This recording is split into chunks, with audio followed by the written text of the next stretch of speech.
Podcast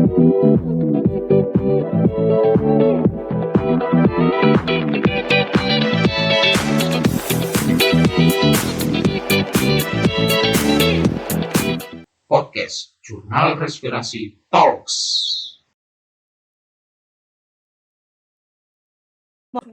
Assalamualaikum warahmatullahi wabarakatuh. Salam. Selamat siang kepada panelis, peserta presentan lain dan para peserta.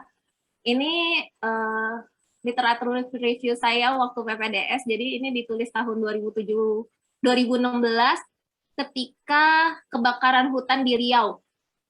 Makanya dengan judul peran masker atau respirator dalam pencegahan dampak kesehatan paru akibat polusi udara. Sebagai pendahuluan, polusi udara terdiri dari polusi udara luar ruangan atau outdoor dan polusi udara ruangan indoor.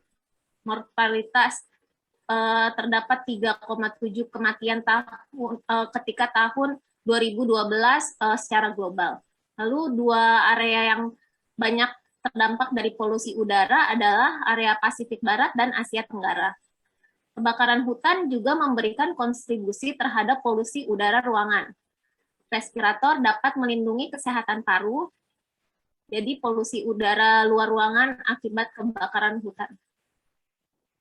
Ini saya ingin menjelaskan tentang kandungan polutan udara. Dari aspek sumbernya, polutan udara dibagi menjadi polutan udara primer dan polutan udara sekunder. Polutan udara primer itu berasal dari sumber polutan.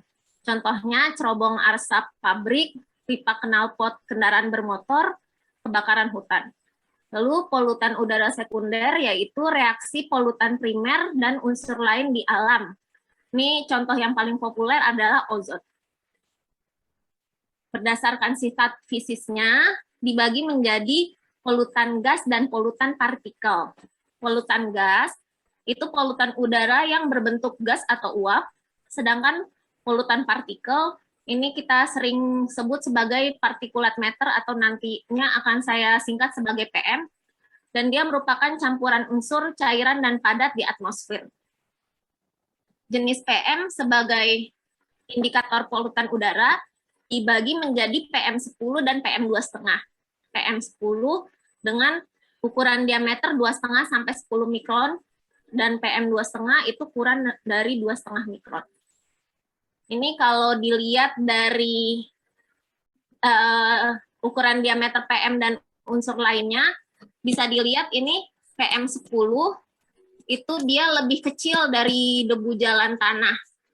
PM2,5 itu lebih kecil lagi. Nah, ini polutan udara primer, itu dia terdiri dari sulfur dioksida, nitrogen oksida, karbon monoksida, volatil organik compound atau VOC, partikel karbon, dan partikel non-karbon. Menurut WHO, ini yang polutan udara primer yang paling banyak adalah PM, ozon, NO2, dan SO2. Ini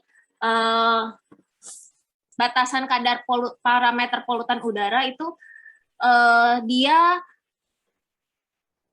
kalau PM10 hariannya tidak boleh lebih dari 50 mikrogram per meter kubik. Tahunannya tidak boleh lebih dari 20, nih dapat dilihat sendiri ya. Ini berbagai sistem pelaporan kualitas udara. Di Indonesia kita memakai ISPU atau Indeks Standar Pencemaran Udara. Di Inggris, Amerika Serikat itu menggunakan AQI Air Quality Index. Kanada AQI Air Quality Health Index. Singapura PSI Pollutant Standard Index. Malaysia API Air Pollutant Index. Ini ISPU yang kita pakai itu diatur oleh Badan Pengendalian Dampak Lingkungan atau Bapedal. Itu menilai PM10, SO2, CO, O3, dan NO2. Jadi 1-50 baik, ini makin banyak itu 51-100 sedang, tidak sehat itu 101-199, sangat tidak sehat 200-299, dan berbahaya lebih dari 300. dampak kesehatan polusi udara terhadap kesehatan paru itu terbukti secara epidemiologis, pajanan klinis, lingkungan, toksikologis, hewan coba. Ukuran PM terkait kemampuan partikel masuk. Jadi polutan kebakaran hutan yang ada itu ada PM, ada CO, ada uap merkuri, dan ada VOC. Yang kita lihat adalah polutan utamanya yaitu PM 2,5. Kadar polutannya itu 5-15 kali lebih buruk dari normal dalam radius 100 mil, lalu lebih buruk 2-3 kali dibandingkan penyebab non-kebakaran hutan. Lokasi deposisi PM. Ini dapat kita lihat, kalau PM 10, dia biasanya PM kasar itu hanya sampai trakea saja letaknya. Tapi PM 2,5 itu PM halus, dia sampai ke alveoli. Masker atau respirator sebagai pelindung diri. Jadi kita ada masker prosedur, itu biasa kita sebut dengan masker bedah. Nah, masker bedah ini dia tidak dapat menutup sempurna. Jadi kalau walaupun kita sudah menginikan kawatnya untuk menutupi hidung, tapi masih ada celah di samping, atas, dan bawah. Lalu dia menyaring udara keluar, dan dia tidak termasuk masker yang tersertifikat oleh NIOSH ataupun CEN. Sedangkan respirator itu adalah alat pelindung diri. Dia dipakai di wajah, meliputi mulut dan hidung, untuk menurunkan risiko pajanan yang berupa partikulat, gas, atau uap. Prosedur pemakaian respirator ini harus benar, lalu biasanya diadakan fit test untuk pemakaian respirator. Klasifikasi berdasarkan cara pakai, ada cara pakai ketat dan cara pakai longgar. Cara pakai ketat ini bahasa Inggrisnya tight fitting, pakai longgar itu loose fitting. Ini dapat kita lihat kalau tight fitting itu benar-benar menempel erat, menutupi hidung dan mulut. Kalau pemakai longgar itu dia menutupi mulutnya tidak pas di wajah. Lalu klasifikasi berdasarkan cara kerja itu dibagi menjadi respirator pemurni udara dan respirator pemasok udara.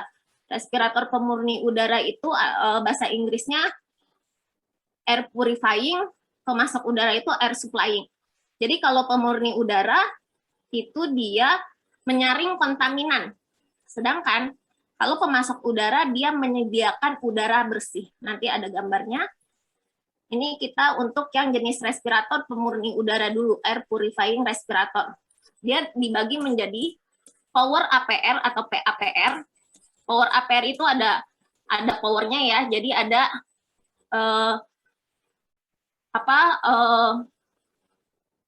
tombol untuk filtrasi, dan non power APR atau non PAPR.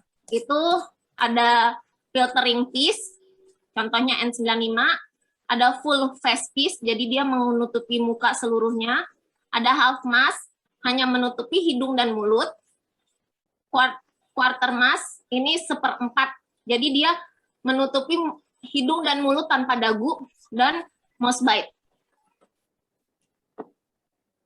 Spesifikasi respirator berdasarkan NIOSH itu dia dibagi menjadi N, R, dan P.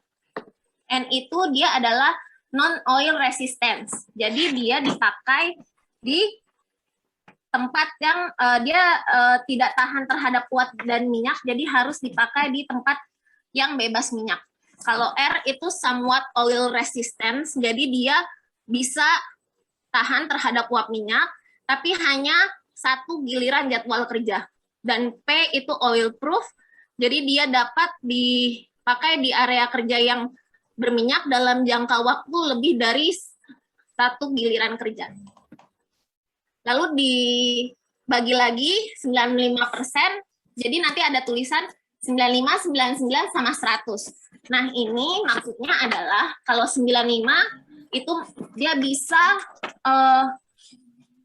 menyaring 95% partikel. 99% itu menyaring 99 partikel, dan 100 itu 99,97%. Jadi nggak pure 100%. Ini contoh masker, biasanya ada, saya ada contohnya juga. Jadi kalau kita waktu tahun 2016 belum banyak pemakai respirator N95, tapi kalau sekarang karena COVID banyak banget, bahkan orang awam juga pakai, dan cara pakainya itu yang perlu diketahui, tapi nggak semuanya pakai dengan benar. Jadi di sini nanti ada tulisan NIOS-nya, nggak kelihatan ternyata. Ada tipe N95-nya dan ada tipe maskernya. Nah, dan jenis filternya, dan nomor lot dan tanggal pembuatan. Jadi bisa dilihat yang standar itu adalah yang ada logo NIOS kalau di kita. Ya, yang kedua tadi adalah respirator pemasok udara atau air supplying respirator. Jadi dia mempunyai sumber udara sendiri. Itu ada SCBA atau self-contained breathing apparatus, ada airline respirator, dan SCBA kombinasi. Ini nggak terlalu saya bahas karena ini biasanya pemakaiannya di tempat kerja. Lalu ada Assigned Protection Factor atau AFP. Ini merupakan parameter angka yang menginformasikan kemampuan suatu respirator melindungi pemakainya. Angka 10 berarti respirator dapat mengurangi 1/10 konsentrasi pajanan di udara. Jadi semakin besar angkanya, tandanya semakin baik. Peran masker atau respirator dalam mencegah gangguan kesehatan paru akibat polusi udara, ini merupakan langkah pencegahan primer. Lalu sangat sulit memilih satu masker yang sesuai, dan ini amat relevan untuk mencegah pajanan PM. Jadi masker atau respirator itu ditujukan untuk mengurangi dampak kesehatan akibat polusi udara. Beberapa studi meneliti perbedaan memakai masker kain, masker bedah, dan N95. Penelitian polisi di Jakarta menemukan tidak ada hubungan antara faal paru dan kebiasaan memakai masker.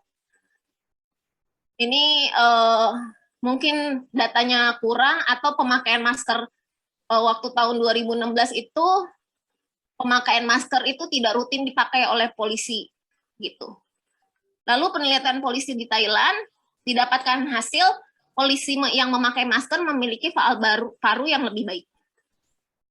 Studi di Korea, masker anti-yellow sand, masker karantina N95, masker prosedur, masker biasa, dan sapu tangan ini dibandingkan, lalu didapatkan hasil bahwa masker anti-yellow sand dan masker karantina lebih baik daripada masker prosedur, itu maksudnya masker bedah, masker biasa, dan sapu tangan.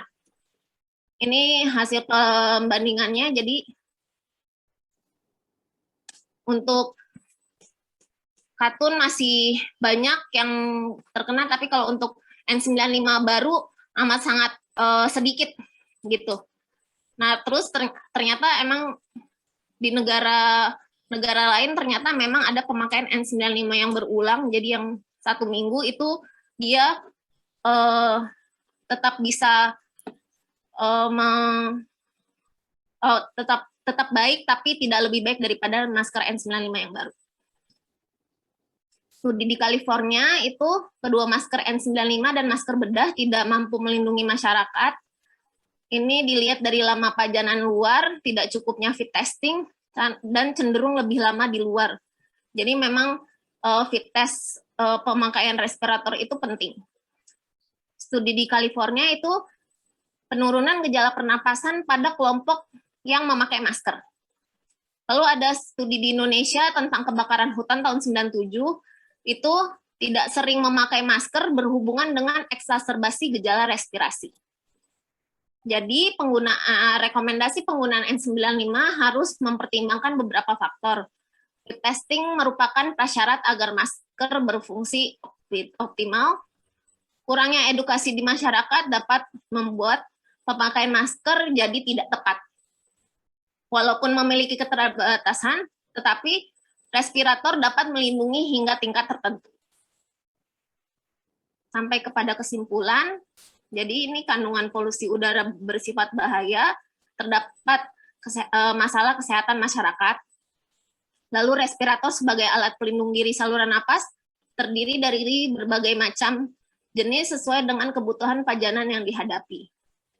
Penggunaan masker atau respirator seperti masker bedah dan N95 itu bertujuan mengurangi dampak polusi udara terhadap kesehatan paru akibat polusi udara.